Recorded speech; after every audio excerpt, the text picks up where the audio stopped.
we are all a little confused and really should stay at home, lock the doors, and forget about everything as quickly as possible. So, let's press the issue, eh? Sitting on our panel right now, we have 3 divergent opinions. 3 separate islands of insanity in a rolling sea of stupidity. 3 wise men following very different stars. To my right, to everyone's right in fact, we have Congressman Alex Shrub, the youngest state congressman ever to be elected by Vice City, and now a respected man in the Capitol. Mr. Shrub got elected because he has great hair and says things that make you nod your head.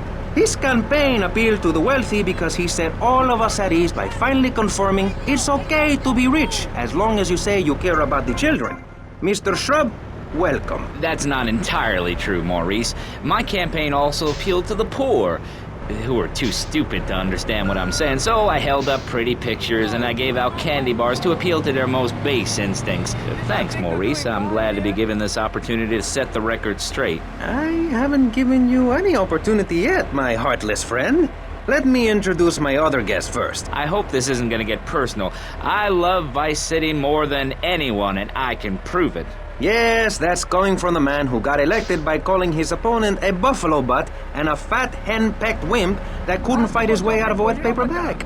Anyway, our next guest is from the opposite end of the political spectrum. A man so wet, he looks like he just stepped out of the shower. Peace Corps activist, hippie concert taper, founder of the group Speaking for the Underdog. He is fluent in 7 languages and studied the harp in Peru, Callum Grayshaw. Hi, Maurice. Hola. Buenos dias and noches. Bonjour and buongiorno. Willkommen. Hello. Hello. Hi. Hey, let's stick to English. Most of us struggle enough with that. Welcome to Pressing Issues. And lastly, we have a man with a novel solution to the problems of public safety in Vice City. A solution so stupid, I cannot bring myself to explain it for him. Yet like breakdancing, it is sadly catching on. A man who appears on this fine show because our previous know-it-all panelist was carjacked and is now at home arming himself to the teeth. I give you John F. Hickory. How y'all doing? Indeed. So, before we get started, gentlemen, let me remind you of the rules of engagement. Here on Pressing Issues, the #1 rated show on public radio in the Vice City area and hosted by me, Maurice Chavez, Pressing Issues is about free speech, not feeding each other hemlock, literally or metaphorically. Hey, my daddy used to grow that stuff in the backwoods of Missouri. Hoo-wee! I tell you what. Yes, thank you. I expect you to listen to each other, and I will only step in where necessary so people on the air don't forget what my voice sounds like. So I want a clean fight. Nothing below the belt or in the chops. And remember Maurice's motto, which a very wise man, my father, once told me. If you listen, one day you might be hurt, and when in doubt, use the smell test. That's so important, I think, don't you? So, Congressman, let's start with you. Crime is up. People are scared to walk the streets. Nobody is taking public transportation. Police morale is at an all-time low. Everyone is killing and maiming and giving each other the finger, metaphorically speaking. Do you think the government is doing a good job? Absolutely. Those statistics are interesting, but like all statistics, they are also irrelevant. Let me give you a better statistic, Chavez. In 1980, when I was elected, you were, according to the intelligence gathered on you, a man with no mission. You worked as a clown at birthday parties, corporate functions, bar mitzvahs, and go-go bars. You, realizing that you were a hollow man that can only take on the personality of others, decided to become an actor. And despite going up for 17 auditions that year, you only got work as a fluffer in a sex ed video. Your tax returns show that you earn less than $2,000. Suffering from anxiety, you attended group therapy for a year and considered getting a sex change. An idiot liberal felt sorry for you, and now you host your own radio show, write a newspaper column that lines my birdcage. You've got an ex-wife and attractive girlfriend, although she's married to your best friend, and you're on top of the world. So answer me this. Can you really say the years of living under my administration have been bad for you? We are not talking about me. This is Pressing Issues, not Pressing Maurice. Yes, excuse me, if I may. Can we get to the part where we press the issue? You see, that's what's wrong with this city. Liberals just want to open the floodgates, let anyone in and make you, the ordinary, hard-working men and women, pay for the pleasure. Well, you have my permission to beat them with sticks. We won't prosecute. You'd be doing us all a favor.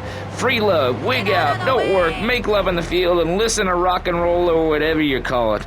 Meanwhile, Crayshaw, I know your father. He's made a lot of money, which makes him a great person, but for every good conservative, they end up having some wacko commie kid just back from a vacation in the Orient who wants to share.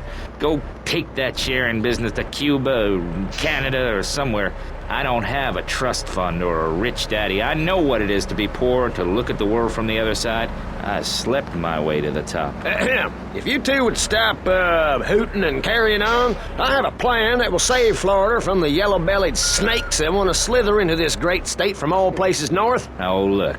Stump-jumping Jethro is using all 3 of his brain cells to talk. Enough! We've just started and you have proved yourself, Mr. Shrub, to be just as they said. I grant you, 1980 was not a high point in my career, but I never applied for a sex change. I was merely in an exploratory phase, and besides which, Saul the wheat-free clown was a funny act. Once voted best up-and-coming dietary restricted comic act in the whole of Vice City. I tried to take it to the Catskills, but Mount Scary Large was full. Besides, we are not talking about me, we are talking about you. Actually, if I remember correctly, you didn't win. Mary the meat-free mime won. In fact, under legislation I am proposing, all of you vegetarians would be kicked out of Vice City. We were given canines and bicuspids for a reason, to open packages of potato chips. Hey, don't get me wrong, I always hated that bitch. What's funny about a woman not eating a hamburger? Or miming saving a chicken from the slaughteurer's hands? Or her big act, I am a milk cow, a lactating machine for your breakfast cereal? How do you think a little kitty enjoyed that on his birthday? Not very much. There were tears, not laughter. I can assure you, vegetarian performance art must be stopped. Jumping Jehoshaphat on a pogo stick. You city slickers got more issues than a newsstand. Can we talk about public safety here? I ain't got all day. What? Is there a corn on the cob eating contest you have to get to? Get some chitlins and grits in the oven? You got a date with your sister, eh? Hey, be nice, man. I just wanted to talk a little politics and you made it all personal. Right. Let's all stop bickering, especially you, Shrub. I've got my eye on you. Public confidence is at an all-time low. Nobody feels safe anymore. Just the other night, I saw a man running amok with a gun shouting he needed to defend himself. Gun sales are up, book sales are down. What do you think, John F. Hickory? Please, press the issue. All right, that's better. Sticking to the matter at hand. Well, it's quite simple, mister. Immigration is to blame. People are flooding into our state from all over America. Trash. It's quite simple. They're bringing their highfalutin, uppity, out-of-state ways and corrupting the place. Ruining it. That's why I and my organization propose we take Florida out of the Union. We start anew as our own country and ban people from Missouri or Kentucky or Philadelphia or any of them fancy places from setting foot on our soil. You think what? Have you been snorting blocks? Have you read the Constitution? Yeah, I sure have. It talks about freedom. Freedom for Florida from the stench of people moving here to retire or go on vacation. Build your own damn theme park in your own damn state. Florida theme parks is for Florida people only. That's what I say. I mean, I don't go to Alabama to visit a theme park, so why do they come here? Mr. Hickory, your views are a little extreme. Plus, I don't believe there are theme parks in Alabama. Then they should stop coming down my way and build redneck land or whatever. Damn redneck hicks ain't got no class. My views ain't extreme, mister. They're common sense. And what a lot of people would say if they had the guts. If you keep letting people immigrate here from all over the so-called United States, guess what? There's no more room. We'll be piled on top of each other like they are in Australia. What we're gonna do soon is build a river of freedom, a river of hope, a river which runs from the coast to coast and cuts us off from the 47 states of wastrels and bad influencers to the north. We are going to cut Florida off from the mainland of our oppressors and float out to sea. Then, the nation of Florida will be free to start over. There'll be no long-ass lines at the log flume or the pirate shipwright when I take over. You and the kids will be able to ride the rides all day. We will have a roller coaster for each and every Florida family. You know, you're bordering on treason. What you are saying is a very naughty thing, and only because here on pressing issues do we believe so wholeheartedly in free speech are we allowing it. It's the truth, my friend, the damn truth. And before you start, I am not a racist. I hate everybody irrelevant of other issues, but I especially hate Yankees, by which I mean anyone from Georgia or further north. Build your own theme parks, buy your own sun, grow your own damn mosquito-infested swamp, pal. We're gonna build ourselves a river. FBI, CIA, I don't give a damn. They can't stop us. You shrub.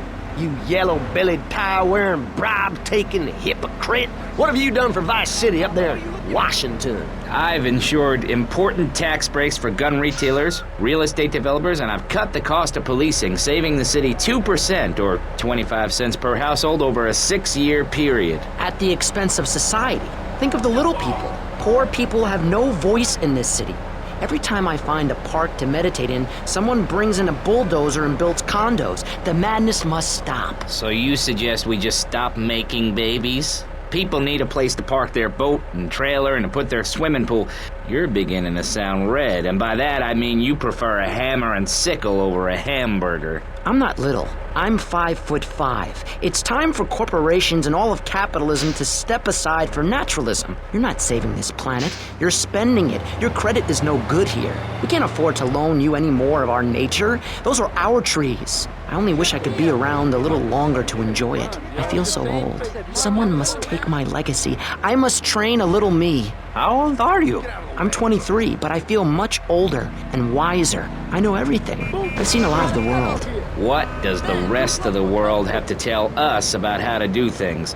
Build more trains? Have people elect their leader rather than an elite electoral college? Ride a bike to work like a Girl Scout? Or a clown with dietary concerns? No thanks, Vladimir. I'll agree with that. People from other countries are good for nothing. That's why we have to keep teaching them a lesson. I tell you what makes a real man. A truck to pull stuff and a couch to think on. I'll tell you.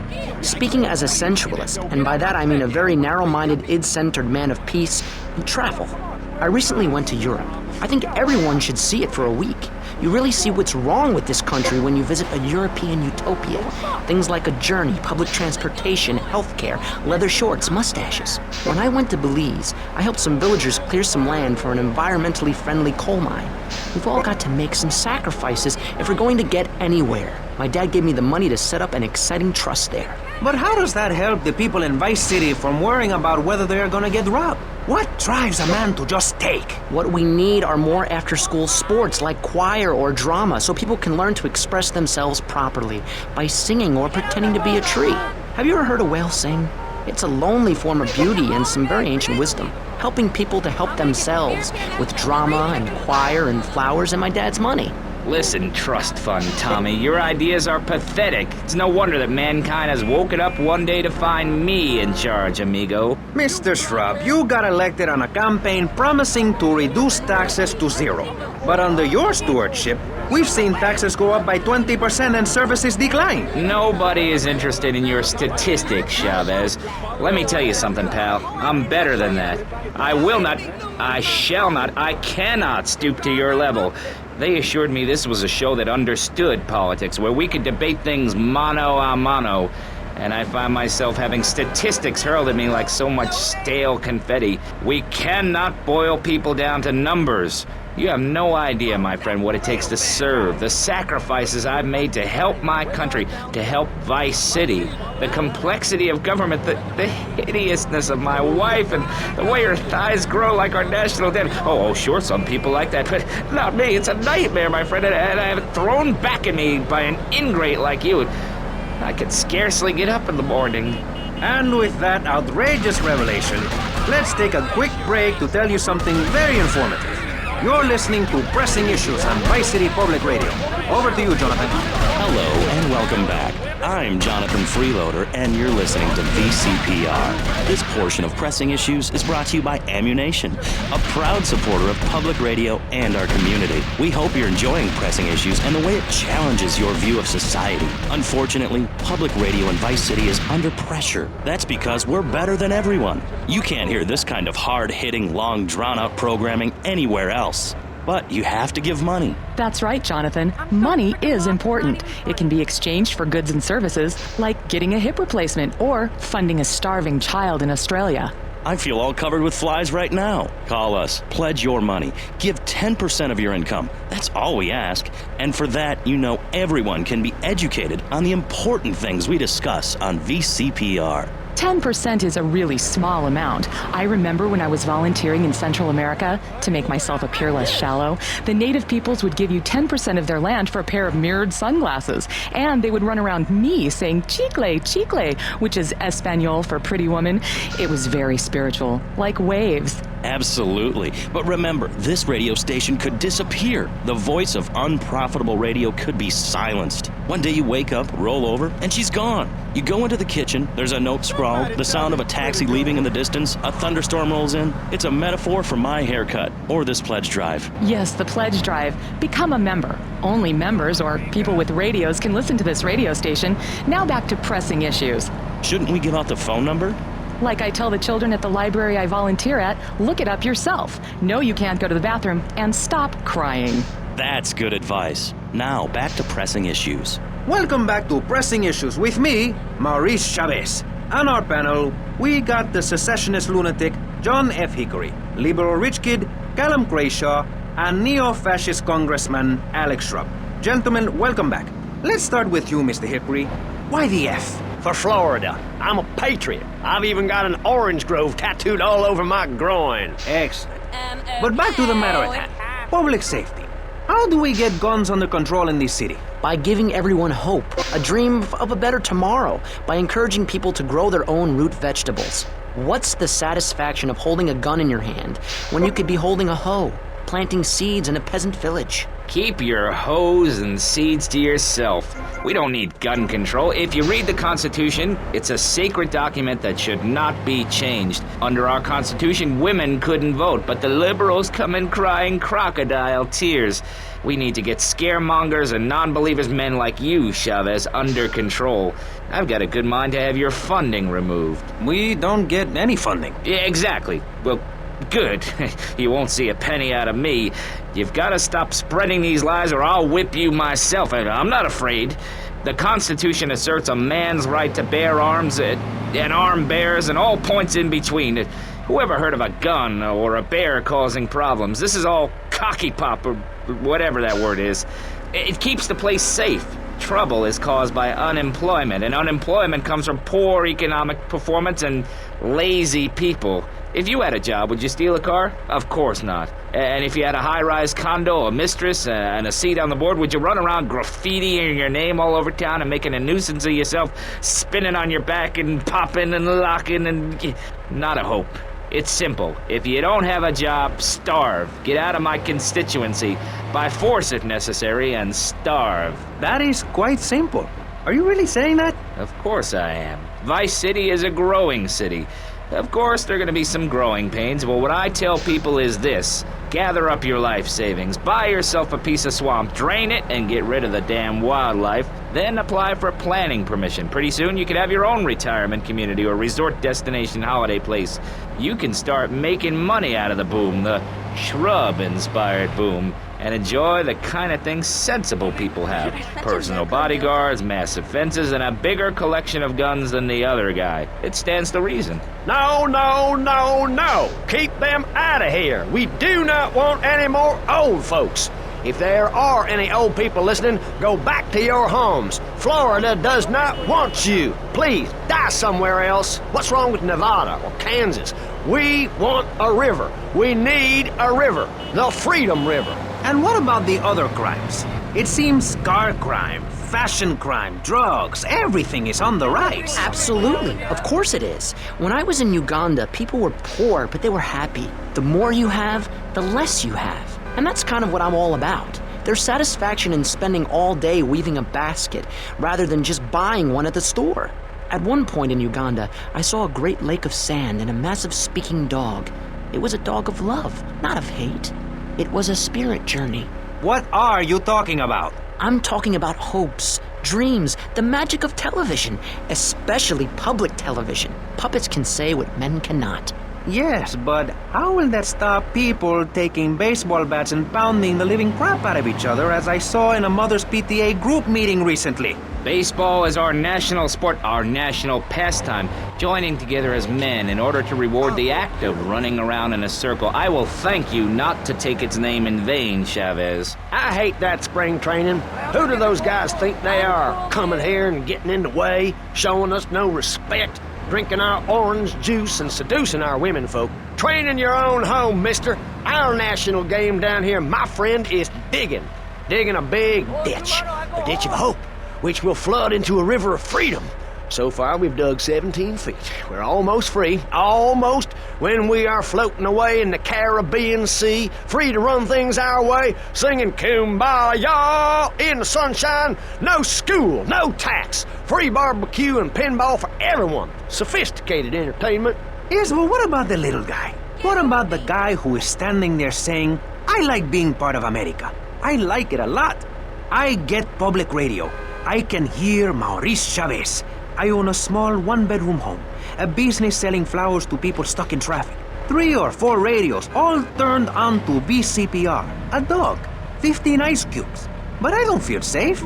I'm worried about gangs. Gangs are a myth put out by the liberal elite to patronize and demean the working man. I mean, what kind of right-minded youth from a poorer background is going to spend his time stealing things and posing in silly clothes when he could be getting ahead with a minimum wage job and making his parent proud? The dream of America is to live in a duplex and share a yard. Why would anyone want to threaten that great future?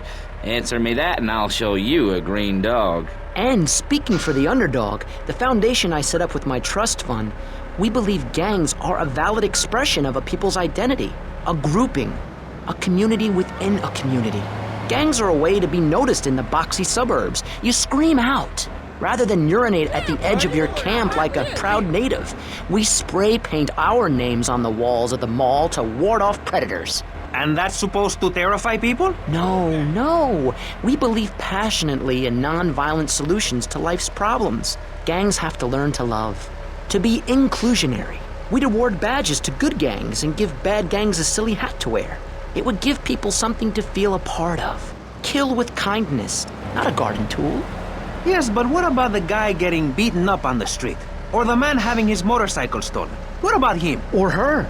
Some of the best bikers are really women. Anyone can join our group.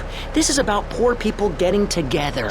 But your father owns half of Florida. How are you part of the working class? Like I said, possessions are not important at all. I'll pick up a hitchhiker in my convertible any day. The other day I picked up a young woman and we discussed a non-violent solution to war. We called it peace. Your father is a great man. He's done more for the arms trade in this state than anyone else, myself included. And you shame him with the socialist, jiggery, pokery hootenanny.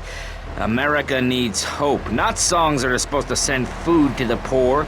Songs will get you nowhere. This country needs something to aim for, like being rich and laughing at poor people, or being in government and laughing at the electorate. Now, Mr. Shrub, let's not make this personal. I appreciate your attempt to press the point, but we are here to press the issue. My city is in trouble, and I think we're not really providing any serious solutions. So far, we've got secessionism, rearing its ugly head for the first time in a century and a half. We've got ignore it, and we've got give everyone a flower. You're all a little unrealistic, yes? Come on now. Maurice? Not to say over-opinionated and moronic, Mr. Crashaw, how do we stop people running amok in the city with machine guns and heavy artillery? You've got to give a man a chance. Prisons are overflowing with wasted potential. Make the guilty men innocent once more. Free them from themselves. How? How on earth do you do that? Well, you could let them off. Marvelous. Great. That's a sensible plan. Then they wouldn't be guilty anymore. We've been doing that for years, you idiot. How do you think we'd keep prison costs down? They ain't by magic or cooking the books. We save that for education. But, as in most things, we in government are saving money so that you don't have to. When we spend less money on services, more goes to administration salaries and expenses, which helps make lives a lot less difficult for everybody. It's about sharing. Sharing your taxes out amongst the select few. That's why I worked so hard at school, so I could reap the rewards now. I thought you worked hard at school because the other kids laughed at you and called you a square. That's a damn lie. They called me wet fart. They called me the Bat because my voice didn't break until I was 19. So, Mr. Shrub, I take it you don't believe in regulation. I believe in giving people a chance, not tying them down with lots of needless regulations. The fact is, business is run by moral people who won't do anything illegal or try to get rich quickly. But since you got elected, Vice City has been characterized by a government who cut aid to the poor, offered tax breaks to the rich, and paid people to dump toxic waste near schools. Yes, we've made a lot of progress. And up on Capitol Hill, you were instrumental in pushing through a bill allowing the manufacture and sale of giggle cream, a dessert with potential lethal consequences. Not true. Only 23 people have died, and several of them probably deserved it. So, with people being set such a bad example by big business, how are they supposed to respect each other, to act safely in society? And how are they policed by a demoralized and underfunded police force? Well, I'm afraid that's apparently quite a difficult question, but my solution is easy. I'm gonna talk for a long time about a subject not in any way related, and pretty soon people will forget all about it. I'll remind people that I have a great haircut, and that under my stewardship, Vice City has had on average 15% better weather than before, while crime rates only go up if you don't turn the graph upside down. Turn it upside down, and they have halved under me, Alex Shrub. Vote Shrub for president and you'll have a friendly face in the White House, a man you can trust, a local man who likes golf and laughing and photo opportunities at your store or place of business. Just send me a letter. I'll send you an automated photocopied response. We call it democracy, and that's where the money goes. Just a minute. Don't interrupt. Let me finish. But you're not... And this man won't let me speak. You, Shorty, shut up and let me speak. I'm taller than him, ladies and gentlemen, by at least 3 inches, which means I'm a lot more respectable looking. Everyone knows politicians lie and steal and cheat, but at least with me in charge, you know I look good and I have a very supercilious manner. Besides which, I've been abroad and I prefer it here because I'm a man of the people. Vote Shrub. You'll get richer and you won't feel guilty about it. Enough! We're running out of time, and you completely failed to answer the question. I'm a professional. That's my job. And Mr. Hickory, what about you? All right, these problems are typical of what happens with an open border to the north. The state is filling up with trash. People who can't tell the difference between a swamp and a marsh. Guys who don't know the first thing about the legality of marrying within the family. That's why we need a river. People, I'm telling you, pick up your spades, go into your garden, start digging as deep and as far as you can. Pretty soon the whole state will be flooded and ruined, and then they'll have to leave. We must build a moat to the north or they will come down and ruin this great state. And Mr. Hickory, were you born in Florida? What a stupid question of all the cheek. Were you? Of course not. No one's been born in Florida since 1877, but I've been here for 5 years, which is a very long time. Yes, it is. A very long time. Almost as long as this show.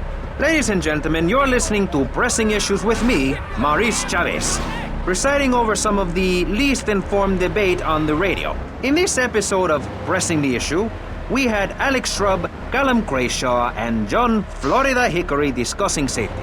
I guess you've all got to make up your own minds. Should we be as wet as fish or a corrupt money-grabbing thief? Gentlemen, I feel we really got somewhere, and that Vice City and people everywhere know a lot more than they did before we began. And now, over to Jonathan and Melissa to talk to you about public radio in your area. You're listening to VCPR, the radio station for disoriented and unrealistic college professors who wear fuzzy sweaters and find everything terribly interesting. I'm Michelle Montanius. And I'm Jonathan Freeloader. Public radio is very important. You may have heard my recent hour-long story about my hike in the park. That was fascinating and very important for everyone, even the blind. Play a selection, Jonathan. I think this is the part where I came to the big tree. I almost felt like I was there. You won't get this kind of nauseating detail on commercial radio. VCPR is 100% commercial free. Absolutely nothing interrupts your enjoyment of our fine programming and ability to tackle the important things like Jonathan's walk in the park. But we need you. Think of yourself as a member of this station, except you aren't allowed in the doors. That's an important metaphor for life. Yes, how wonderful would it be to own an hour of this radio station? We just got an enormous pledge from Farewell Ranch. That's great. Farewell Ranch is a great place to take your loved one. Just dial 866-9-BURY-ME. Remember, VCPR is commercial and interest-free. Donate your money now. Let's get back to pressing issues. Thank you, guys. So, we're back on Pressing Issues. Just one of many fine shows you'll hear if you have the patience to listen to public radio. Although thanks to the many awards we have won, Pressing Issues has extended playtime and is the #1 rated show in the Vice City area. I'm your very entertaining host, Maurice Chavez, a man climbing the broadcasting ladder at a rate of 6 knots. 6 years ago, I was a clown, and now I'm a success. Think about it. Imagine where I could be in 10 years. I could achieve anything. Anyway, morality. What is it? Why do we need it? Our ancestors, shortly after discovering fire, built tools to beat each other over the head and discover how to make meat to celebrate with afterwards. Then Columbus came over, shut down the Pilgrim Discos. Why? All very confusing if you ask me. And you did. And I asked myself, that is a perfect subject for a region-wide discussion show, which is very lucky because I happen to host one. To discuss the subject of morality, we have firebrand preacher Pastor Richards, the head of the Pastor Richards Salvation Statue Organization, a group which plans to raise enough money to build a statue of Pastor Richards himself. We also have John Brown, leader of Moms Against Popular Culture, or MAPC. Or is it MAPS? MAPK? I don't know. We're deep in acronym hell right now, or is it purgatory? And finally, we have Barry Stark, author of the book As Nature Intended. He's the editor of Vice City's Naturist News, and is working feverishly, it says here, to bring more nude recreation to Vice City. To protect the dignity of our other panelists, we place Mr. Barry Stark behind a divider. I'm naked back here. It's my right as a person. Yes. Let's start with the obvious, yes? Is it moral to be naked?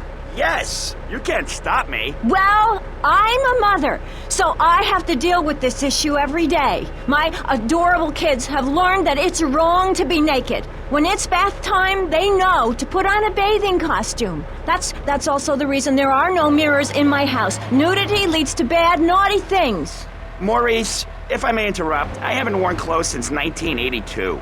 Clothes are seriously unnatural. Didn't you guys learn anything from the 60s? I had a revelation when I was on holiday in Germany. I'd always felt very constricted. Then it hit me like a slippery fish. Clothes are plain wrong. When you're born, you're not wearing any clothes. When you die, you're not wearing any clothes. I'm going to have to interrupt you there. What if you die at work? What if an enormous piece of machinery falls on you while you're working? Clothes lead to immorality. Nudity stops people from fighting. Have you seen an issue of National Geographic lately? People around the world are nude. You don't want to shoot a machine gun or a howitzer or a flamethrower if you're naked. It could burn or scald in quite a personal fashion, quite frankly. Have you been to the zoo? Animals are naked. If everyone were naked, there'd be no war. Everyone's complaining about crime and the theft of cars in the city. No one's ever stolen my car. No one's ever pickpocketed me. They've never even tried. That's because you're a degenerate loony. If the police were naked, it would set a great example to everyone. You can direct traffic and eat donuts entirely in the buff. Maurice, this kind of immoral behavior is exactly why I'm building the Pastor Richard Salvation statue. Noah had an ark, Texans had the Alamo, and I am building a highly fortified structure in my image. Simple. This 50-story statue will be able to deflect alpha, gamma, and beta radiation. The day is coming, and coming soon, where the artificial suns will rain down to punish the degenerates of this city. But you can save yourself. The Pastor Richard Salvation statue will be a completely self-sufficient community. We have canned food rations, private living quarters, and enough supplies to survive happily the predicted 40,000 years of nuclear winter. In Phase 2, and with funding from NASA, we will equip this massive statue with rockets. So when the poopy hits the proverbial fan, we will load up the statue with all of the people who have saved themselves through generous donations, blast into space, and colonize Saturn with a race of morally correct, affluent people ruled by me. Will there be naked people? No, turd brain. It's morally corrupt people like you we're shielding ourselves from. Liberals, degenerates, the Welsh. They're the ones responsible for the nightmare Vice City is today. The crime in the streets, the parties, the children born out of wedlock to a future of hopelessness. Anyone who does not agree with me is mentally sick and should be shot, I'm afraid to say. We need to build a place to escape these transgressions. Whew, that's extreme stuff, Pastor. But we'll leave amateur eugenics for a minute and ask our other panelist. Jan, you're a mom, so you know everything. What is your thought on all this? And do you think Pastor Richards stole his ideas from a movie or book? Well, yes, I am a mom. My kids are very special. So special, they go to special classes.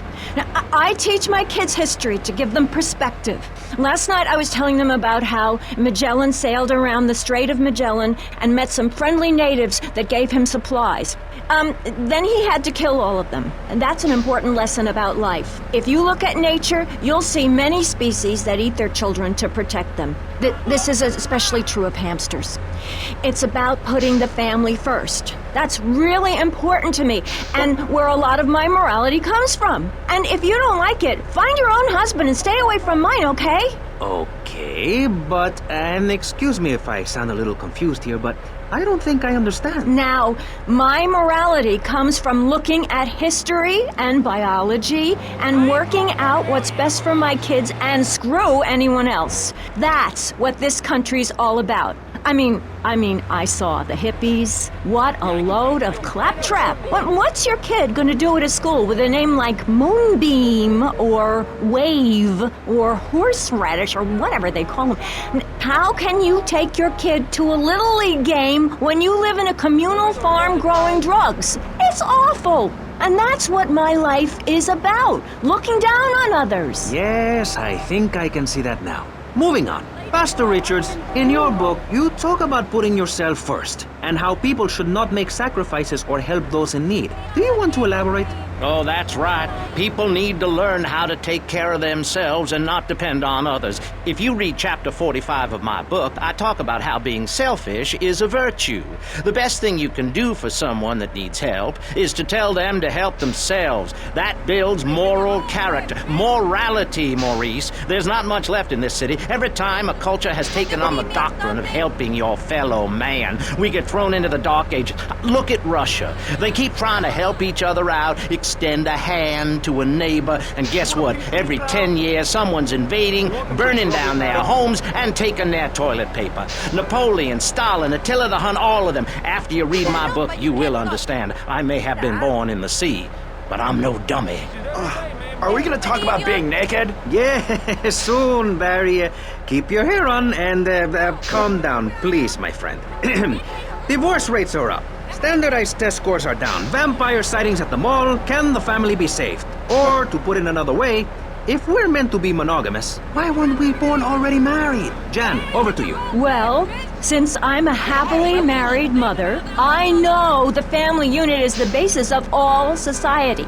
Now, even when my husband is working late or away on an extended business trip to Hawaii with his secretary, I understand just how important the family unit is in life. He's working hard so I can get another station wagon with even more wood on it. Go on. Tell me more about your family. Well, I like to compare it to nature. After all, it is one planet, even if we do just want to maim and kill each other, especially me. Now, look at sharks and sandworms. And one of my hobbies, besides making babies and criticizing people, is biology. You learn so much from nature.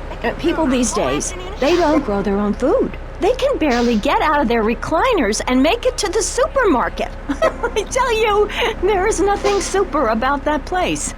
Kids these days don't know how to preserve and can their own food. No wonder all they want to do is play video games or hang out with their friends. What is it, the Degeneratron? What a crock of shit.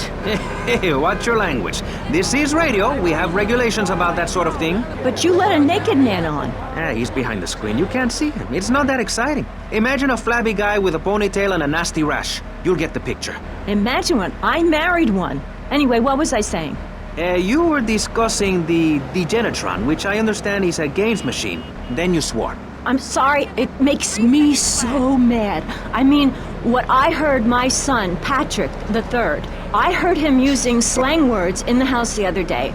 Rad and cool and stick it. I mean, I beat him to within an inch of his life, and he will never make that mistake again. Americans should be spoken properly. What? No, don't interrupt me. I've got children, you know. Please. This is really important. It's about the family. Look.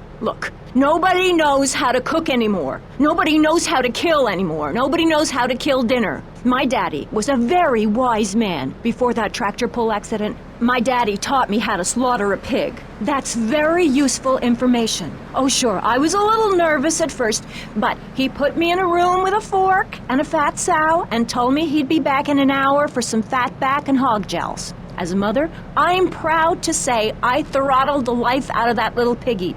I did it for my family, and I'll do it again. Feeding the family is my job as a mother. Daddy earns money and goes away with his secretary, and Mommy provides dinner and keeps a brave face on things, even though her heart is breaking. Where are my pills? Barry, you look like you've got something to say. I agree. Statistics show that families that spend time together naked are the best kinds of families. You see, social class distinctions disappear when everyone is naked. I can't tell if you're rich or poor, black or white. It doesn't matter because we're all naked. Designer clothes? Try designer nudism. My body was made by the best designer around, Mother Nature. That's why we're lobbying to build a naked casino in Vice City so old people can gamble naked and poor people can lose hope in the buff. It is written, chapter 23, verse 5 of my book, "He that gambles his money away is a fool, but he who believes in me will go to spend eternity in space with other affluent, well-to-do people." It's that simple. Do what I say and you won't have to think for yourself. Oh, but I think it is, Pastor. We look around. Nudie clubs, discos, drinking. Do people want to be moral? Can you legislate morality? Can we tell people how to live their lives? Absolutely. Yes, of course I can. Just look at Prohibition or the Cultural Revolution in China. We can learn a lot from history. Chairman Mao or Stalin, they purged their lands of degenerates and intellectuals, the scum of the earth in my book. And look at the great societies they built. People want to be told how to act. And most people are idiots, and that's exactly who my teachings appeal to. This lawless, permissive society has no boundaries, and without boundaries, how do you know where the limits are?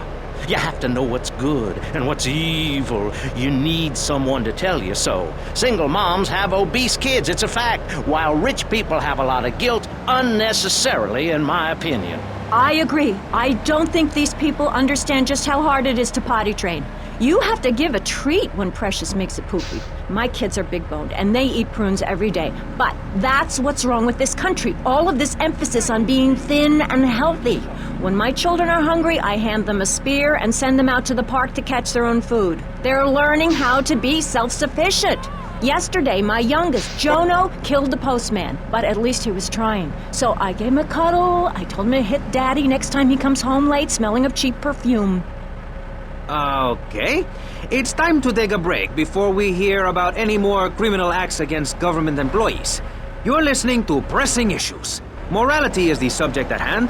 Let's explain exactly how free radio without commercial breaks works. We'll be right back. You're listening to VCPR. Finally, a radio station for teachers and librarians. You've been enjoying Pressing Issues, but as is normal, you can't listen to an hour's worth of programming on this station without us begging for money. It's the bi-daily begathon here on VCPR, where we hold your favorite shows hostage until you pony up some cash. You know what's so great about VCPR? It's like a shining torch of cultural enlightenment for Vice City. In these times of darkness, when the hordes are so uneducated they can barely understand multisyllabic phrases like, "Clean my shoes better, Marissa, or I'll report you to the IRS," or dialectical materialism. Isn't it pleasant to have a patronizing voice on the radio? That's right, Michelle. With the way things are going under Reagan, at any moment the unwashed Huns from the Midwest could descend upon Vice City and enslave the poets and postal workers and force us to watch network programming. That is a frightening thought. But like many things in life, you can throw money at something and feel better about yourself. VCPR is your public radio station, but you have to open your wallets. That's right. If you pledge at the $1,000 level, you'll get tickets for In the Future There Will Be Robots at the Vice City Arts Center. People who see that show say it's difficult to put into English. That must mean it's spectacular. Yes, but if you don't give money to VCPR, we could be thrown back to the Stone Age. Liberals will be set on fire in the streets. Give now. Let's return to pressing issues. Over to you, Maurice, in the studio. Useless, talentless asshole. You're correct. He is an asshole.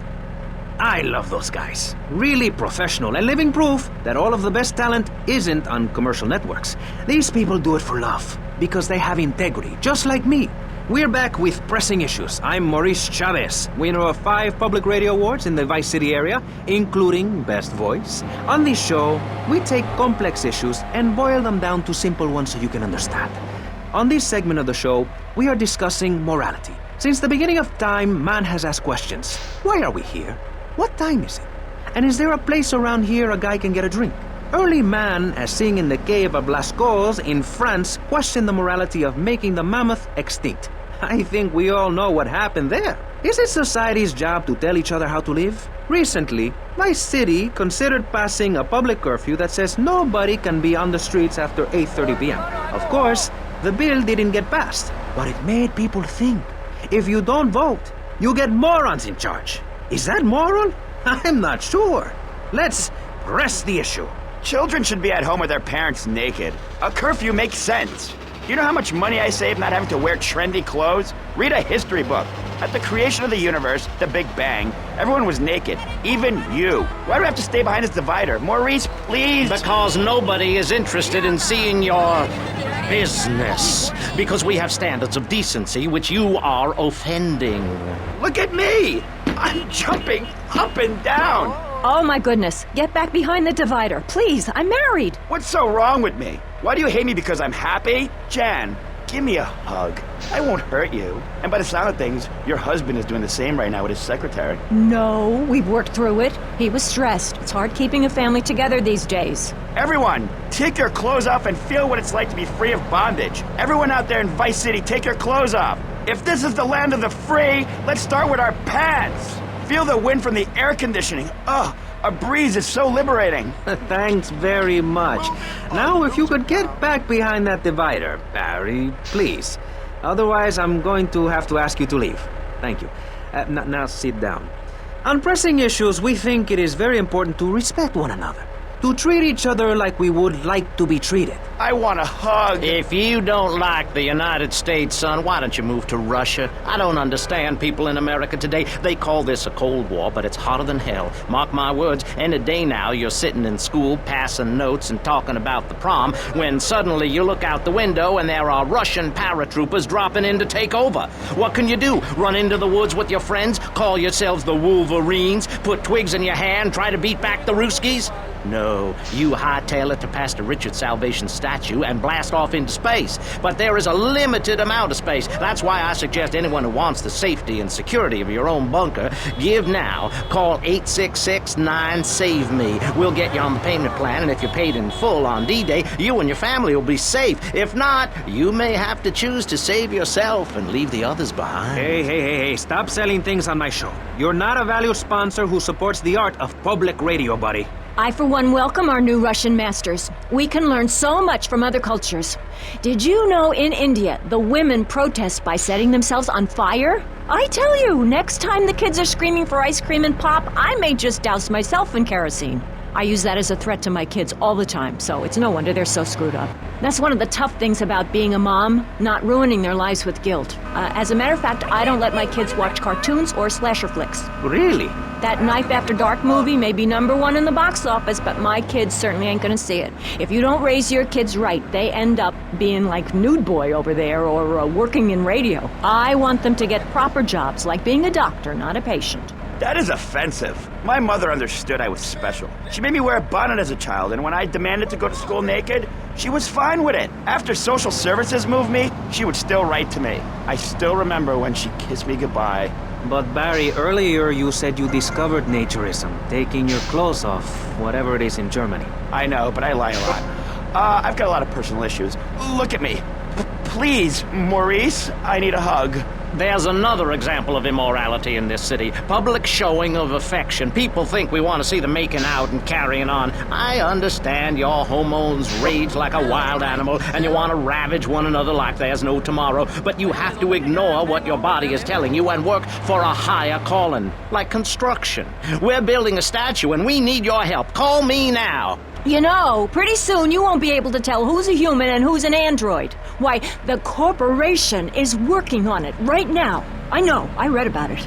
I tell my kids not to kiss other kids at school. It might be an android, suck your brains out. You must have seen the mini-series event on television. I read it in a book. We've got to stop looking at the stars, all this science fiction, and focus on the family. Now, if you really want to dance like you're on the moon, go there and leave us in peace. And that's a fact. What's a fact? I'm sorry, Maurice, but I have to tell you, I moved to Florida to bring my kids up the American way in a theme park. And that's just the kind of person I am, opinionated and moronic. I see. Well, this panel is certainly interesting. The issue is morality. Recently, rock artists joined together to provide famine aid to Alaska with the song, Do They Know It's the 4th of July? Critics complain it's immoral to meddle in the affairs of other peoples and cultures. Pastor Richards... What? What do you make of meddling in other people's business like an over-opinionated sociopath? Well, let me say that money could have gone to much better things, like reserving a place by my side in the Pastor Richard Salvation statue. But I digress and plug. Stop doing that. Don't interrupt me, boy. Anywho, I addressed the Alaska issue in chapter 23 of my book. You see, the Alaskans are lunatics, plain and simple. They eat whales and snow and they sleep in the freezer. Who wants to eat snow every day? Oh, I tried to help. I sent a helicopter with copies of my book, but they burned them in a pile for heat. If the people of Alaska choose to live there, let them. But don't come crying when you're tired of eating penguin and it snows 18 feet a day. Yes, but don't you think it's important? I think it's very important to listen to me, young man. That's what makes the state of Florida great. Rather than help improve where they are, people nationwide abandon their hometowns, come down here, and shove their beliefs down everyone else's throats. That's the American way, always has been. We should send some pictures of Florida to those people in Alaska. I tell you, they'd throw down that bear pelt, saddle up the sled dogs, and get pulled all the way to Vice City. And I should know, I'm from Mars. No, you're not. Mars, Alabama. I founded 3 colleges there. The problem with Alaska is that people don't get naked. If you can't work on your car, or play the cello, or use sharp knives in your birthday suit, then what's the point of living? Well, it is a bit cold there. People put on clothes when it's cold. We evolved without a warm covering of hair. That's a lie, sir. We come from the great meteor of truth. Clothes are a habit, like shaving and taking out the trash.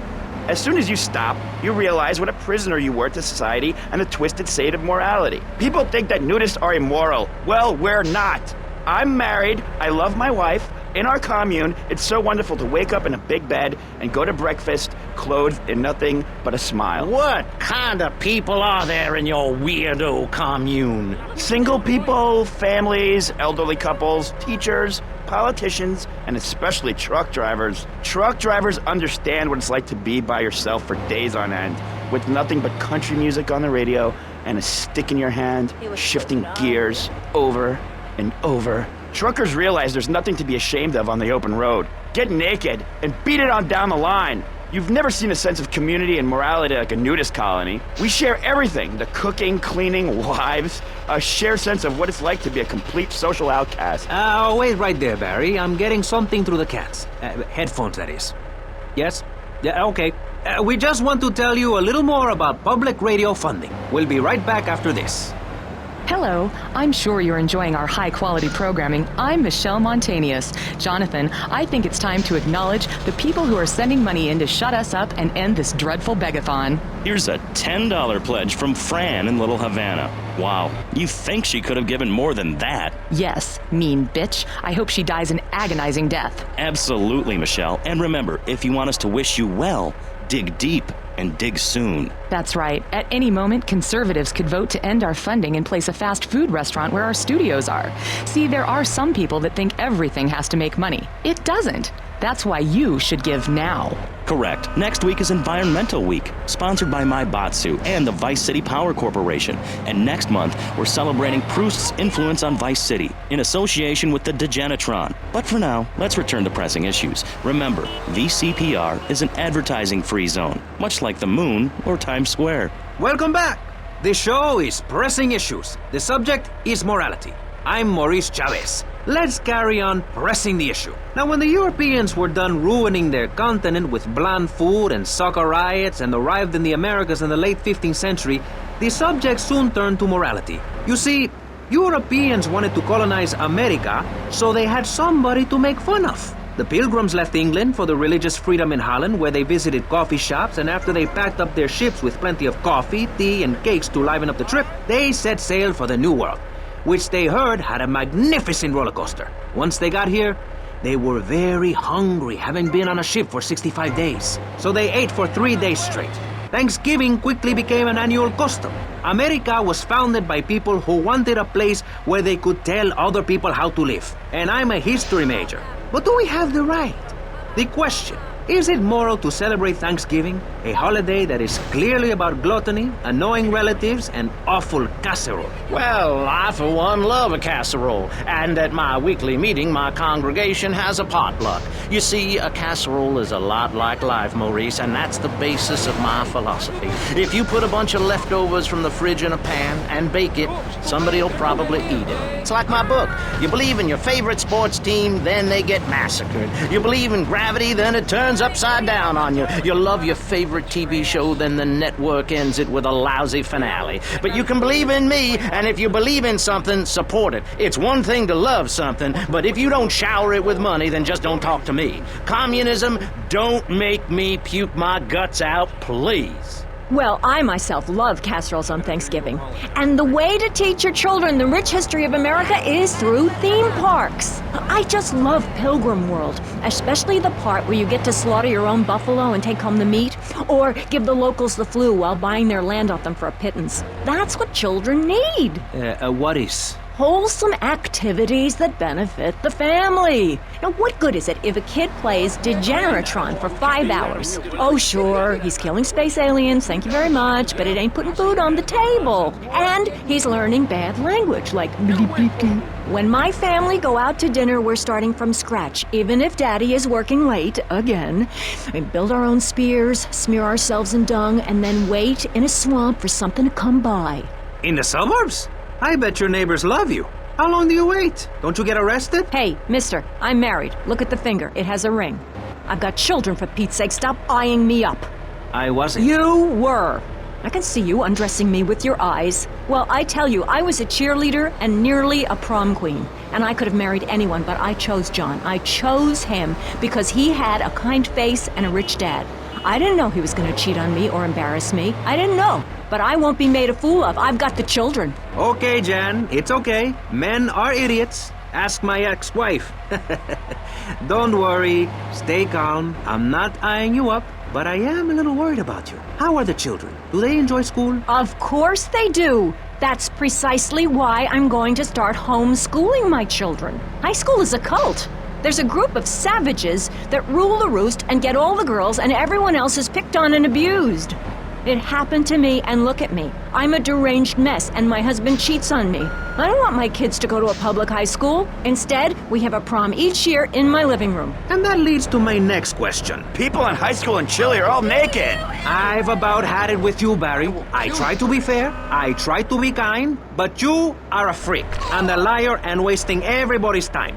The organs below the belt are for reproduction and removing of bodily waste. There's no reason that when I go to buy a soda or a transmission, I need to be distracted by your privates dangling about. Now, when I go to the store to buy an air conditioning filter, I'd rather not have to look at your moneymaker, amigo. I'm glad you are proud of it, but when people of Vice City are in a Quickie Mart, they should be able to have a simple financial transaction without seeing your fire hose. Are you with me? Sorry, Maurice. That's okay. Just try to behave. I think the sun must have got to you or something. Yes, maybe that's it. Maurice, if I may, you have a fine show here, and I'm glad to be on it. But everyone within the sound of my voice and smell will die in the fires of doom.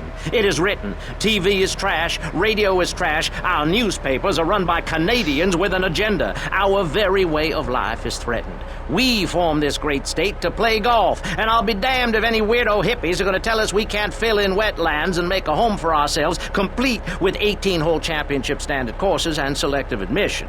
Heathens will ruin the land. Acid will rain from the skies. We'll never hear my voice again. It will be anarchy. TV teaches immorality. Refugees, glue, the price of tea in China. How can we raise children in this environment? My little boy asked me the other day, Mommy, are unicorns real? What am I supposed to say to that? Do I lie and make myself as bad as the boy's father? Or do I break the little boy's heart and ruin his life so that he ends up a nudist or a freak or something? It's a difficult question, Jan. A very difficult question. Is it right to lie? Clothes are a lie, Maurice. No, Barry, clothes are a way of keeping warm and not getting arrested.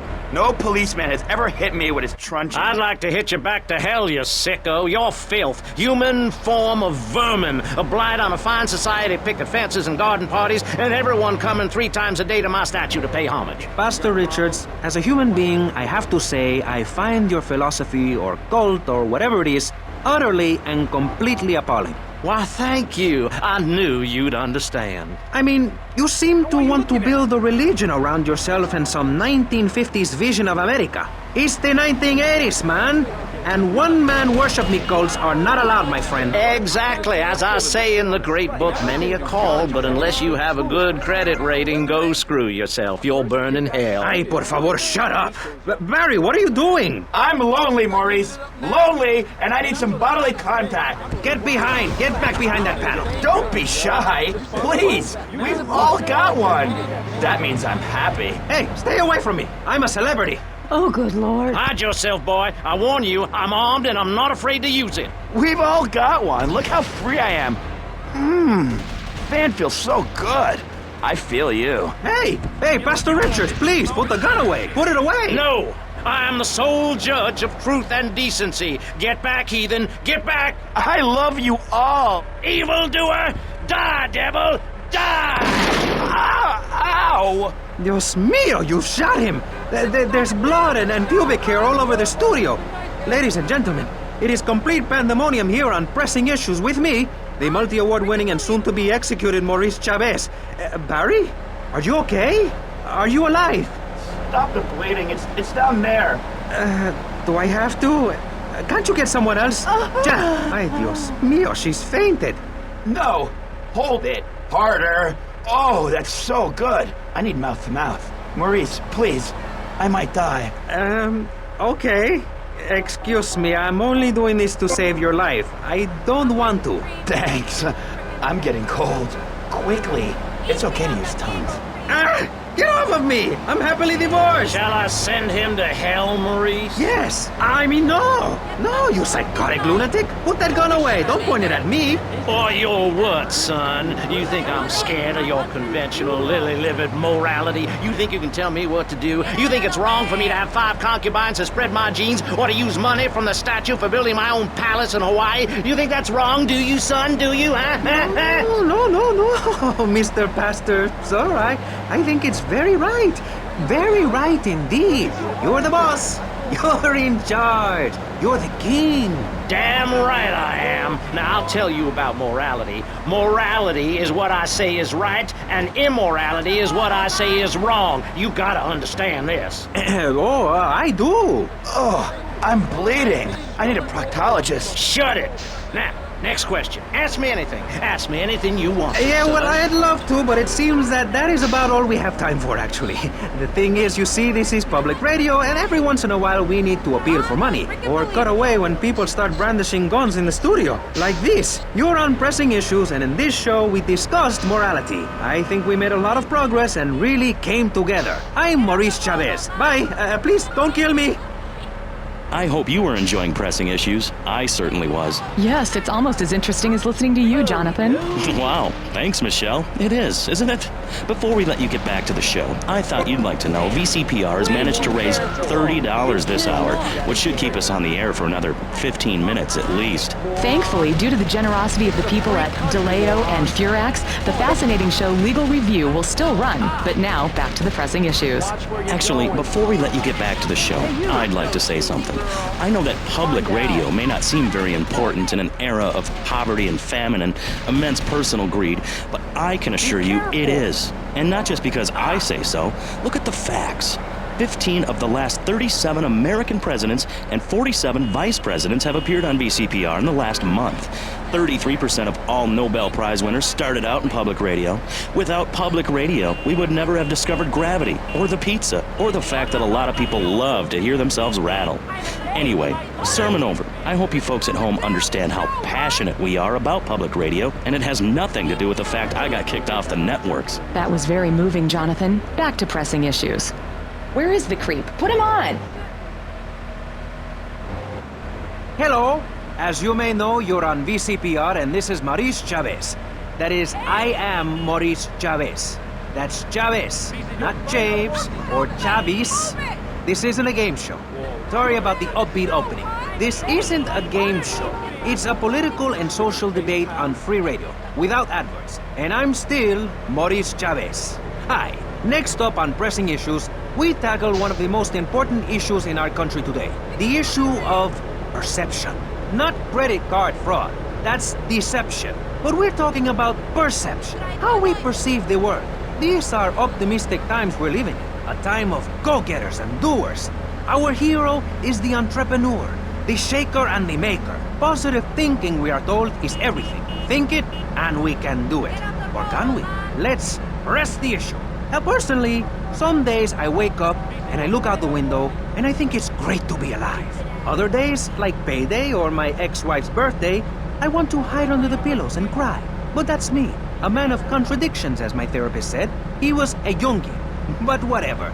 I'm Maurice Chavez. And on our panel right now, we've got three very contrasting views about the issue of positive thinking. On my right, I have Gothic artist, vampire hunter, and, in his words, man of the night, Konstantinos Smith.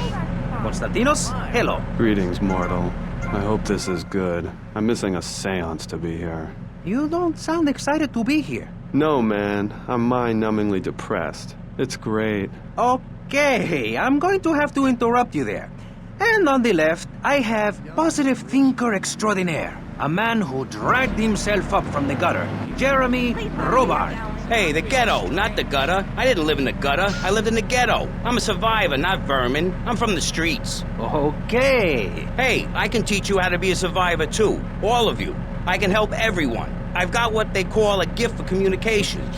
I can help you all realize that gift. Make something of yourselves. Realize your dreams. I'm like a high school counselor. I'll show you your potential. It's easy. All you have to do is follow my simple program on audio cassette or VHS. Okay, not right now. This isn't a commercial. And if you're not going to underwrite the station, I can let you read these blatant plugs. People pay for that. Hey, everything in life is an opportunity. When I was in jail, I got the idea for my current business. And look at me now. I got offices in Vice City, Bogota, Lebanese, and Jamaica. If I can do it, I can help you make something of yourself. You could be just like me, a success. Hey, enough, no more. Not a word from you until you are called upon again. It's a 3-stage process. Learn, start, doing. Shut up! I'm warning you, this is my show. You shut your mouth. Shut it now and keep it shut. Do not push me, you shiny suited prick. Do not push me. Hey, you have to dress to impress. I cover that in my program. People make judgments on who you are based on your appearance. Scientists say we form 98% of our opinions on a person in the first day of second we meet them. Hey, and if scientists say it, it must be true. I teach you how to live that. Enough! This is pressing issues. Enough now, okay? Enough, please, no more. Okay, my last panelist is someone without a plan to sell, without a program, but with a beautiful message. So it says here, Vice City Civilian of the Year for 1985, Jenny Louise Krapp. Hi, Maurice. This is such a lovely studio. Thanks. How are you doing? Great. In fact, I'm fantastic. Did you see the sunrise this morning? It was gorgeous. I've been smiling all day ever since. Okay.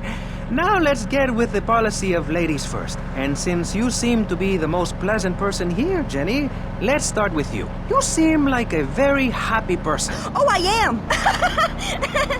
Really? Why? Well, life's great, isn't it?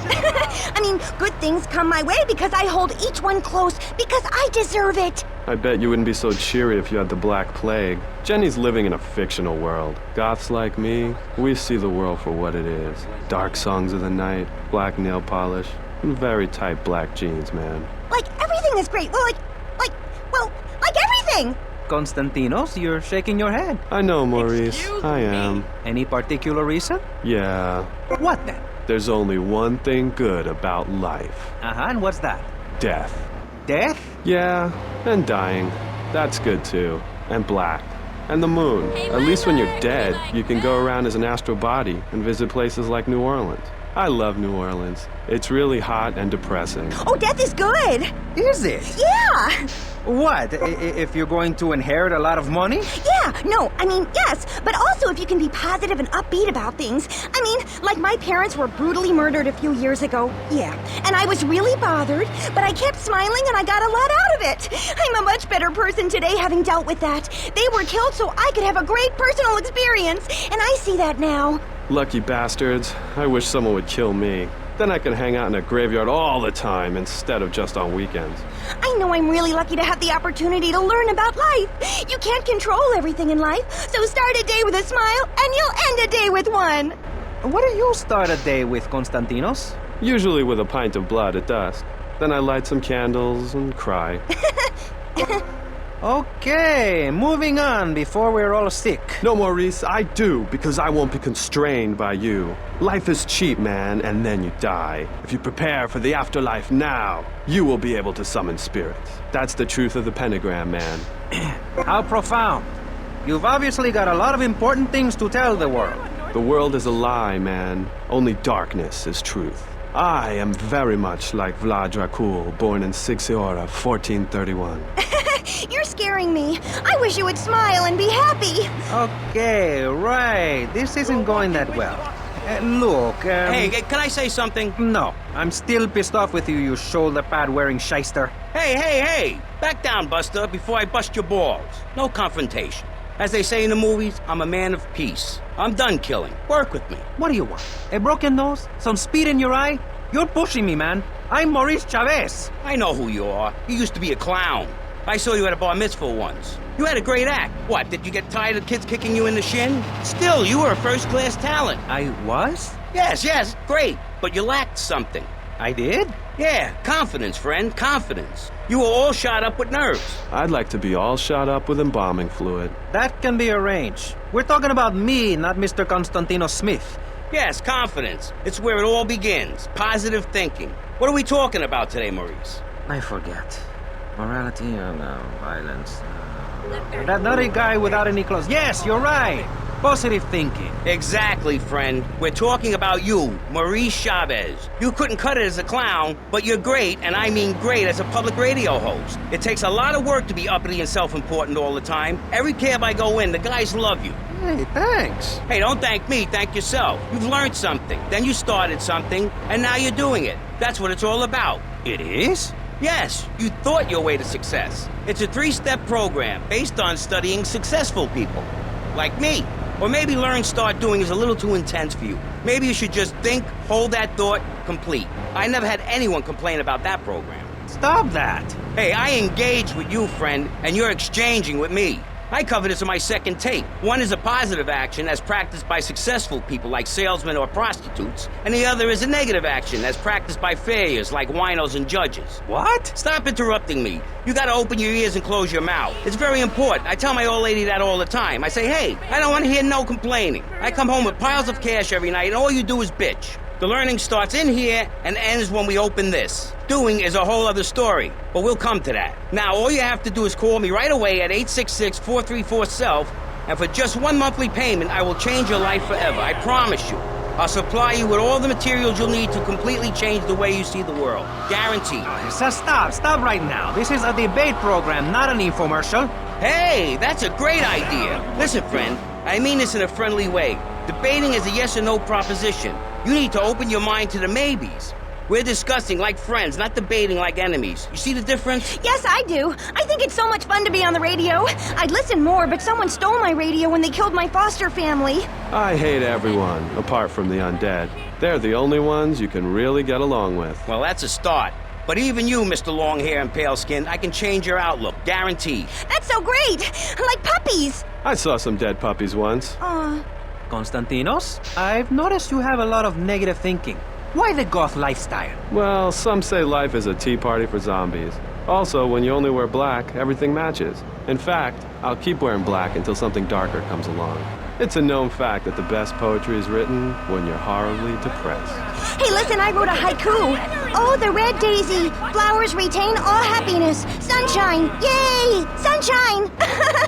You sound like you'd enjoy my program Motivate, Demonstrate, then Motivate Again. Nobody ever complained about that program. You hug people and you laugh like you never laughed before. Let's get back to the topic at hand, eh? I've had enough of this weirdness. Jenny, let's start with you. How do you maintain such a positive outlook on life? It says in your bio that some awful things have happened to you. I don't think anything awful has happened to me. But it says here your parents were brutally murdered. Mommy? Where's Mommy? She's just fine. She's probably taking a nap. You're like my bad doll, Mr. Livingston. He's a bad doll. Bad doll. Not like my other dolls. My mom's great, though. Thanks for asking. Okay, wow. You're psychotic and dosed up to the eyeballs on tranquilizers. If it's psychotic to be happy, then I guess I am. A stalagmite grows an inch every 1,000 years. That's slow and painful. That's how I want to live my life. If you can't see the misery, stay out of the kitchen. You may have noticed this on tattoo. It's Egyptian and represents the breath of life given in the afterworld. It's my key to eternal life after death. Hey, why don't you carry your keys in your pocket like everyone else? Because only that which is burned or scratched into your flesh comes with you to the afterlife. I bet my ex-wife will be there waiting for me in the afterlife. The bitch is crazy. Hey, can you put a hex on my ex-wife? Like some kind of spooky voodoo or something? I do dabble in the dark arts and magic. I ain't talking about magic like pulling a rabbit out of your ass or pulling quarters out of your ears. I'm talking voodoo. You know, dance around with a chicken voodoo. That bitch was a grass. Why does everyone assume that just because we're goths, we're weird? I don't know. The hood, cane, black fingernail polish may have something to do with it. When is the last time you seen the sun? It's been over 18 years since I was out in open sunlight. I only leave the house if it's raining or if I need milk. Exactly. Listen, I was just like you at one time, except I didn't wear makeup. That would get you a firm beating where I grew up. I'm happy to give you a sample of my course, Learn, Start Doing. I promise you'll run out and buy some colored clothing and listen to some music other than people groaning on and on for half an hour about how much it rains in Manchester. Life is what you make of it. Look at me. I got a condo, a hot tub, a lot of girls. Listen, you're really bringing me down, which is hard to do. I've been to the other side many times. Sometimes I barely come back. It's all about astral projection. Like right now, I'm projecting myself into the women's bathroom at the fairgrounds. Hey, that's a good trick. Maybe you and I should go into business together. Oi, look, I've had enough of this love fest. You're a motivational gunman, and you are a maniacally depressed loony with anemia. You guys should hate each other. Did you say love fist? Those guys are so super. Listen, I just wrote another poem. If I had a flower for every time I think of you, I'd walk forever in a garden. And I just wrote a poem too. Shut up, you weird, pathetic people. This is my show, Maurice Chavez. Capiche? Comprende? We're not here to recite poetry or sell motivation tapes or talk to dead people. We're here to press the issue. Anyway, let's take a break. We'll be right back after this important information from Vice City Public Radio.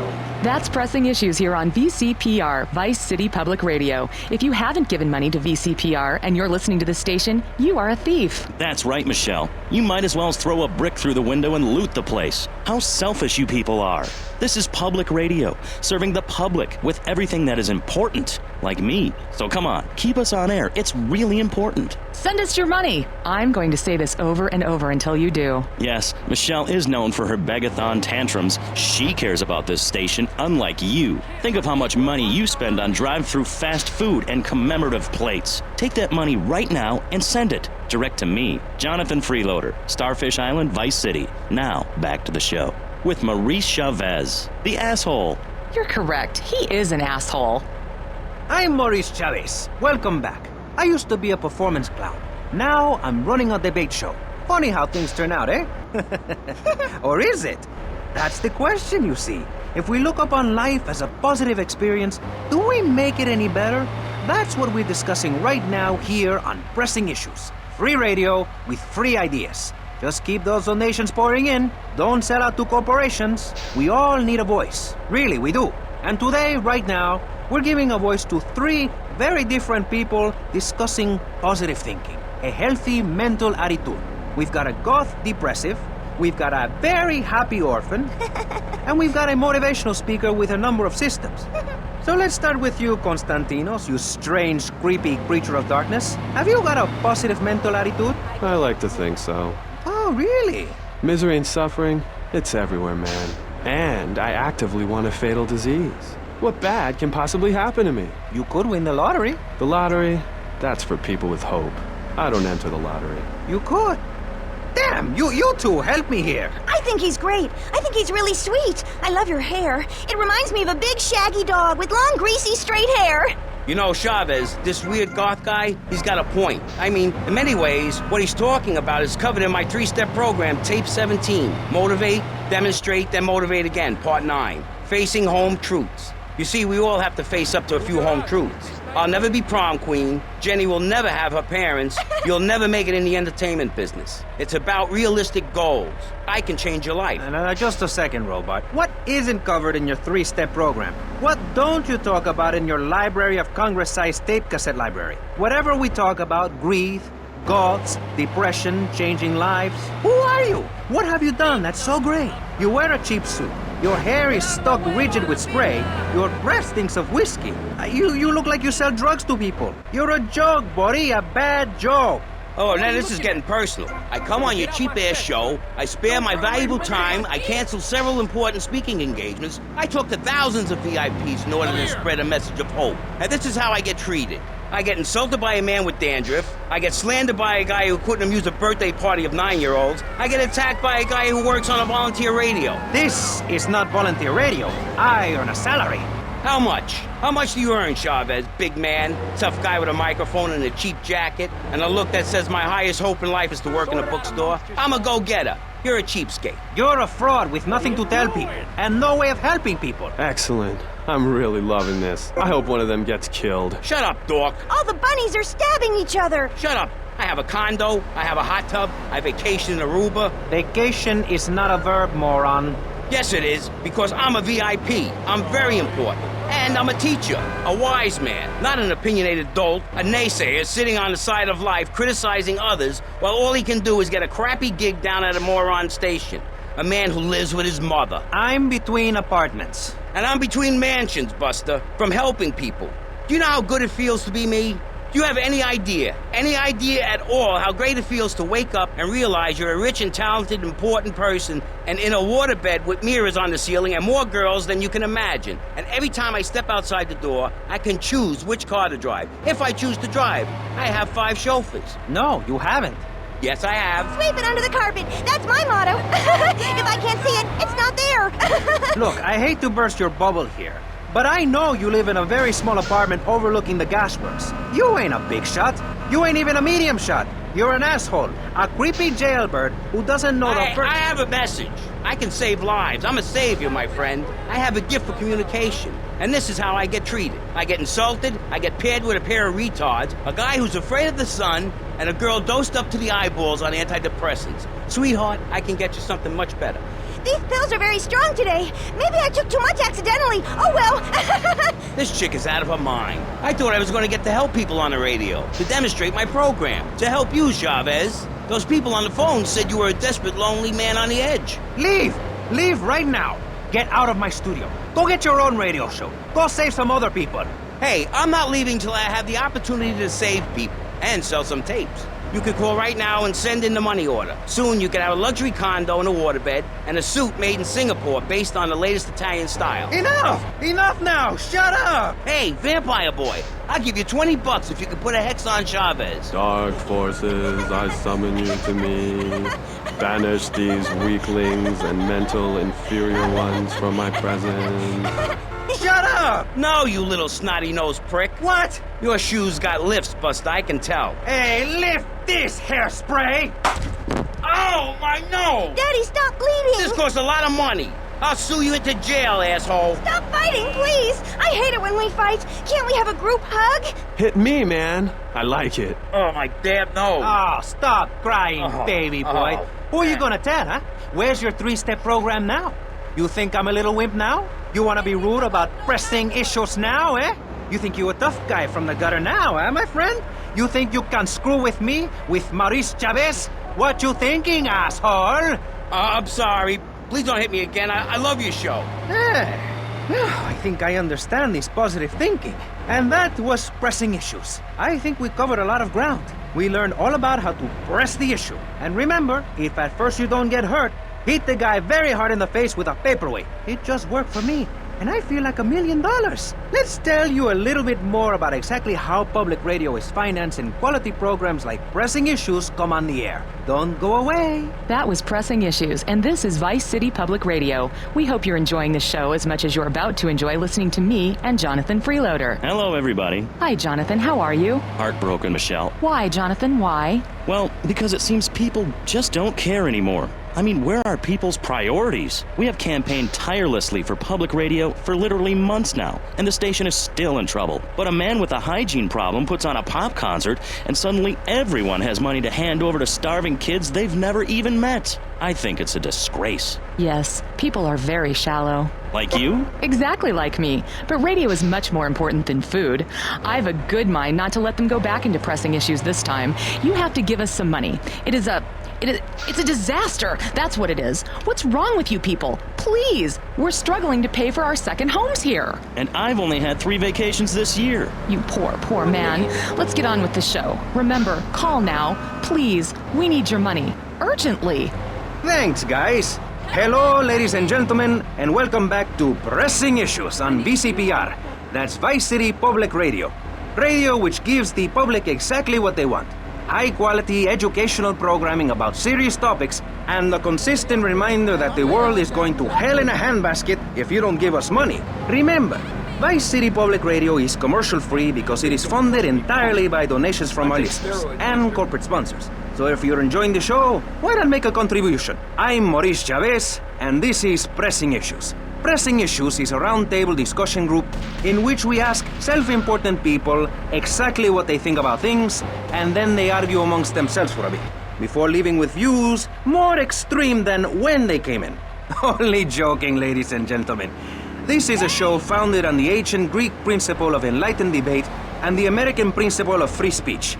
Or is that the ancient Greek principle of feeding wise men hemlock and the American principle of being annoyed and loud so nobody can get a word in? I forget. Only time will tell.